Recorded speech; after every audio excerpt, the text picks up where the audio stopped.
guys, tour time.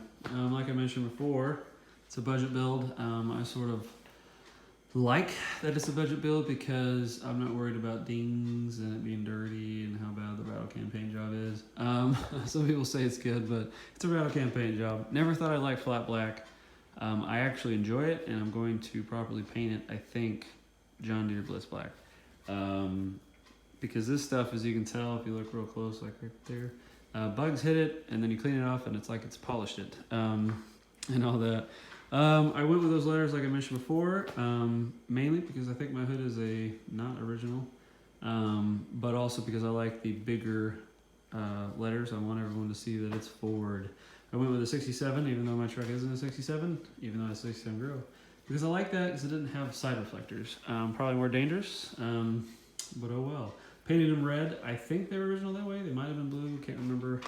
I went 67 grill because I like 67 grills the best in this era of truck. And also I think it looks best painted. Actually, you know what, now I think about it, I don't know if they had steel grills. Did they have steel grills in non-67? Like 68, 69? I don't know, I can't remember that. I went with a bumper off of a slick because, in my experience anyway, the slick bumpers are narrower than the bumps, and the bump bumpers are narrower than the dents. So I went with that. Bumpers bent, but you guys can't tell. This stuff you guys already know. I've already talked about this thing right here.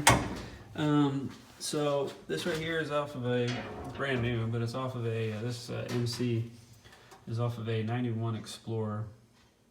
I went that direction because I wanted better brakes, and I didn't want to pay a lot of money. That, along with the booster, is and the brake rod, and that's the original booster bracket, was like $100 altogether, and it got me really awesome brakes. This right here, I want it because I hate the pedal switches on these trucks. I went through two because they're just not accurate. They stick. It's just terrible. This right here is a lot more accurate, and I went that direction. Upgraded coil. This right here, see this thing right here? It's an adjustable brake valve, I guess you want to call it, proportioning valve. I have had, and originally it was all 4-drum thing, and it was manual brakes, and I wanted to go disc in the front, but I didn't want to change out my block valve or drum valve, whatever you want to call it, because I want to go discs someday, all 4 discs, and that is my solution. If you guys have any questions about it, ask it. I can explain why the heck it's there more in detail. Engine is a polished turd, even though it's filthy like everything else. It's like I have a Falcon, it's a 73, 74 Falcon. I think 302 has a smog motor and all bark and no bite.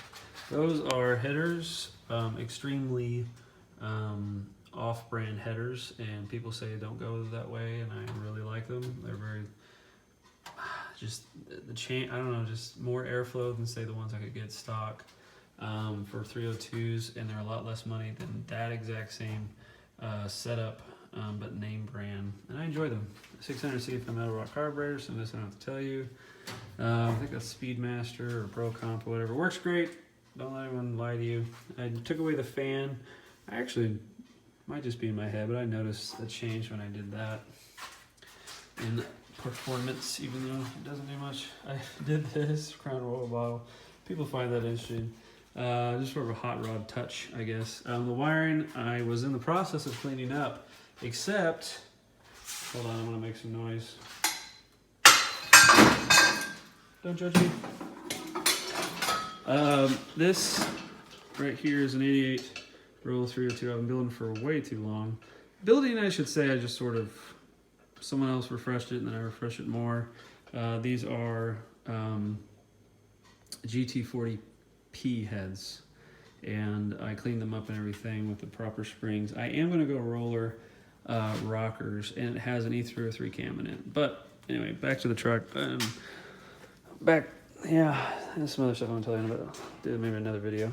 So I'm going to put that in there along with the T5 that you can see over there in that wonderfully organized shelf. So that's basically what's going on here. Nothing too fancy. I think that's everything. And always have a fire extinguisher. Down here, I want to show you, I upgraded to disc brakes, like I said, off of a 73 or 74 F100. I did sway bar add coil. Don't ask me the part number because I don't know.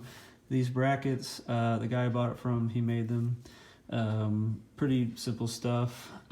This right here, and you guys have seen that as well, is the Explorer coils. I cut, I think, a coil off, and if you do it, I recommend cutting half a coil at a time because of all the variables like your engine weight and everything. If you look real close, you can see how much gap I have. But yet I really don't bottom out, I'll be honest with you. I mean, I guess if I was to really hit something hard, but I don't notice it rides, I think, as well as it ever did with or without cut Explorer coils. But it lowered it and it fixed my, I shouldn't say fixed, but it corrected whatever my camber.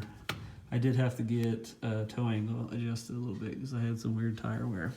But anyway, I went with these wheels just because they were available. I'm also a 90s kid, which I really like this. So what else am I going to talk about? I think they're all the same size and no difference, but these are off of a dent. I think they're a little bit larger. Probably just lying to everybody. This is off a 67. This bed is. Got it from a local guy. It was patina. I was sad to see it go, actually. Really solid bed. Been fixing stuff on it here and there. I also went with the exhaust sticking out the side. I like it. I might run it out of there someday. I don't know. I haven't really decided. I also have a door over there because of that rust spot right there. You can see it. Rust free, but I'm just, adding felts and gonna sand it down and everything. What else? Going no bumper. I'm gonna do a roll pan at some point, and this tailgate needs to be touched up and fixed for sure. Let's see, y'all. Can't see much in there, but my favorite part right there is the bucket seats. I believe they're 67. I'm sure people are gonna correct me. Got lucky, got them for 150 bucks, reupholstered and everything. A guy online on Craigslist, no one bought them. I lowballed him. He even gave me a better deal when he found out I was putting it in his truck. I guess he was gonna put it into I think a dent. I really like these two. They are 3-point seatbelts. Really like them. Safety first, I guess. I have no idea. I do feel better with these on there, especially when someone's in the passenger seat. I really recommend that. Up here, they have the bolt. Let me take the, actually, I don't think you can see it, but anyway, there's a bolt there, I think. I think from Slicks on newer. So 61 or something, I think is when that was.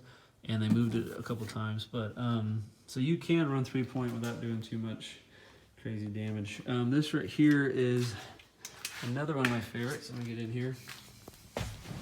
It's nice and dark.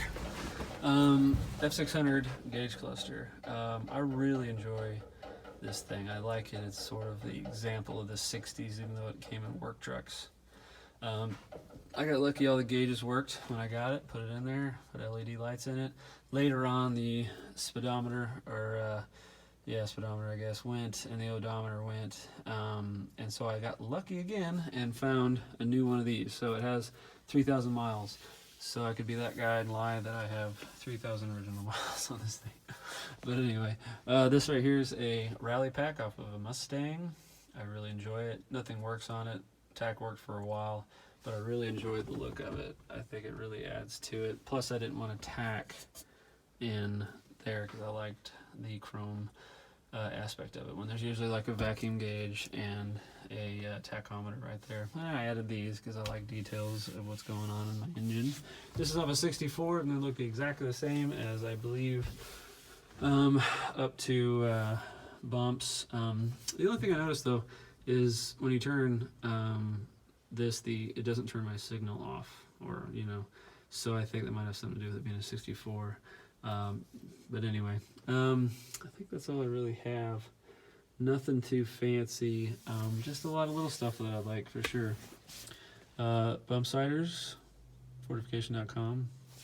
Got that from the guy that started Fortification.com. I recommend going to the text section. There's tons and tons and tons of information. It really is a fantastic site. I think that's all I got for you. Hope you guys enjoyed it. Let's show you guys again. Sorry it's dirty. Excuses. Comment down below if you guys like it. Any questions? Later.